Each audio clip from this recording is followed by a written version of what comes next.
आप ये तो जानते हैं कि घर हमें कई खतरों से सुरक्षित रखता है, लेकिन ये भी सच है कि यदि हम ध्यान ना रखें तो हमारे घर के अंदर भी कई हादसे हो सकते हैं। इसलिए गृह विज्ञान का अगला चैप्टर है घर में सुरक्षा।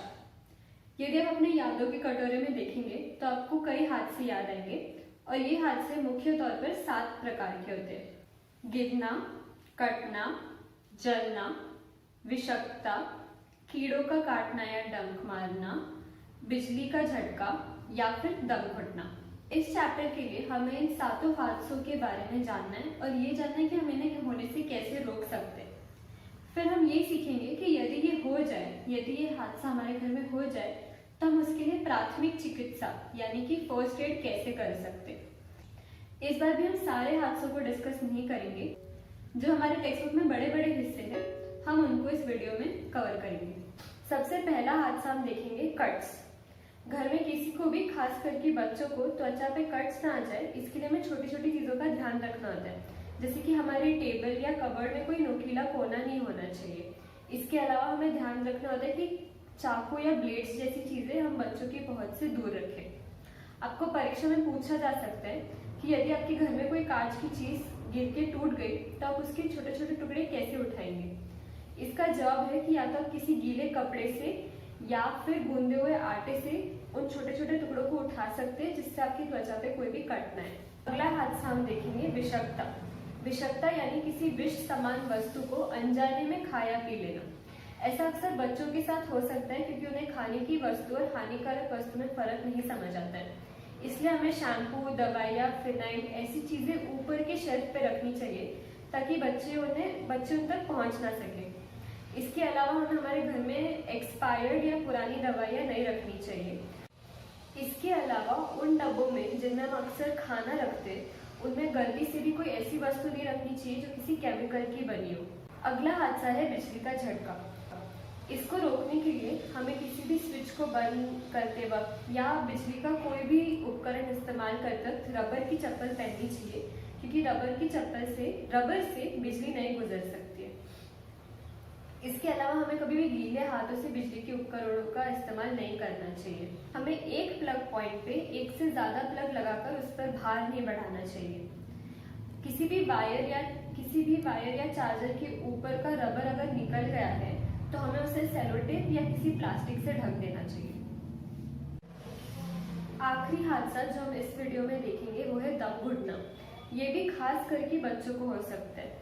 हमें ये रोकने के लिए ध्यान रखना चाहिए कि कोई भी छोटी छोटी टुकड़ों वाली चीजें या छोटे छोटे खिलौनों के टुकड़े घर में यहाँ वहाँ नहीं होने चाहिए क्योंकि हो सकता है बच्चा उन्हें खाने की कोशिश करे और फिर वो उसके गले में अटक जाएगा और उसका दम घुटने लगेगा। इसके अलावा हमें व्यावसायिक रूप से किसी भी प्लास्टिक की थैली को बच्चों से दूर रखना चाहिए। इस चैप्टर का अगला और बहुत जरूरी भाग है प्राथमिक उपचार। इस भाग से आपको परीक्षा में बहुत सारे सवाल आ सकते हैं। वो आपको एक हादसा या एक चोट बताएंगे और आपको पूछेंगे कि इसके लिए आप उनको क्या प्राथमिक उपचार देंगे।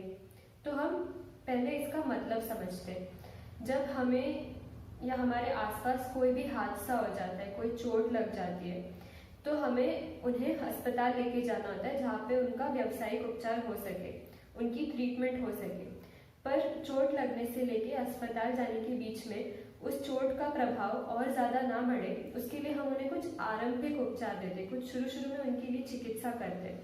इसको हम प्राथमिक चिकित्सा कहते हैं। प्राथमिक यानी कि पहला, फर्स्ट, चिकित्सा यानी कि ट्रीटमेंट, डॉक्टर से रिलेटेड।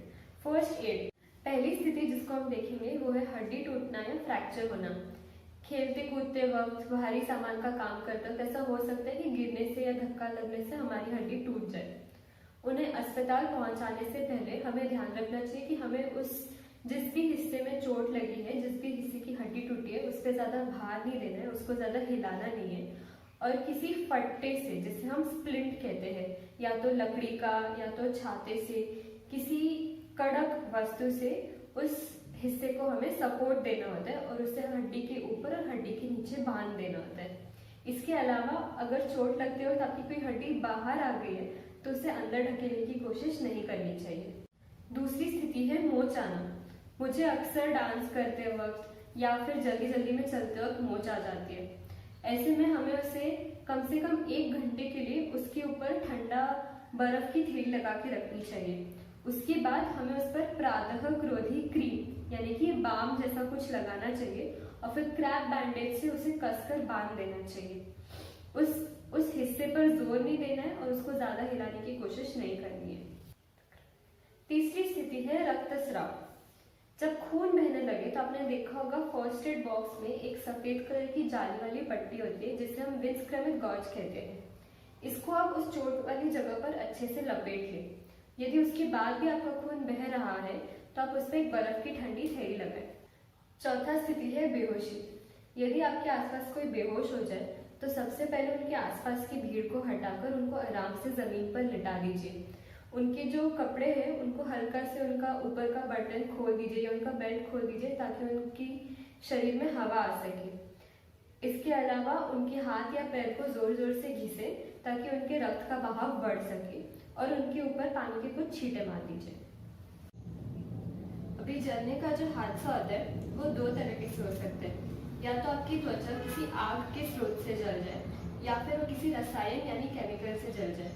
दोनों समय जो हिस्सा जला है उसको बहते ठंडे पानी के नीचे 10 से 15 मिनट तक रखना चाहिए।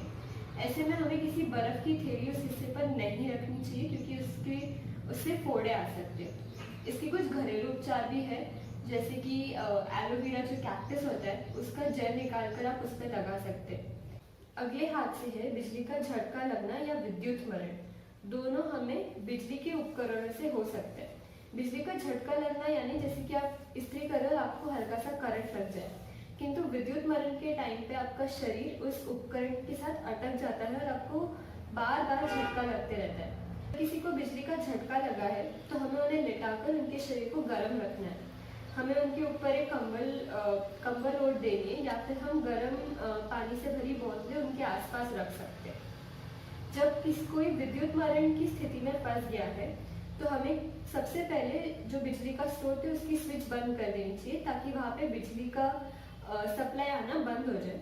हमें किसी लकड़े की मदद से उनको उस उपकरण से दूर करना है, फिर उनको लिटाना है। याद रखें आप उनको संभालते वक्त एक रबर की चप्पल पहने और उनसे गुजरती हुई बिजली जब तक शांत ना हो जाए तब तक उन्हें हाथ ना लगे। इसके अलावा और 3 हादसे किसी कुत्ते का काटना, किसी कीड़े का डंक मारना और दम घुटना। मैं चाहती हूँ कि आप ये तीनों खुद एक बार पढ़ें और मुझे कमेंट बॉक्स में बताएं कि इनके लिए प्राथमिक चिकित्सा क्या होती है।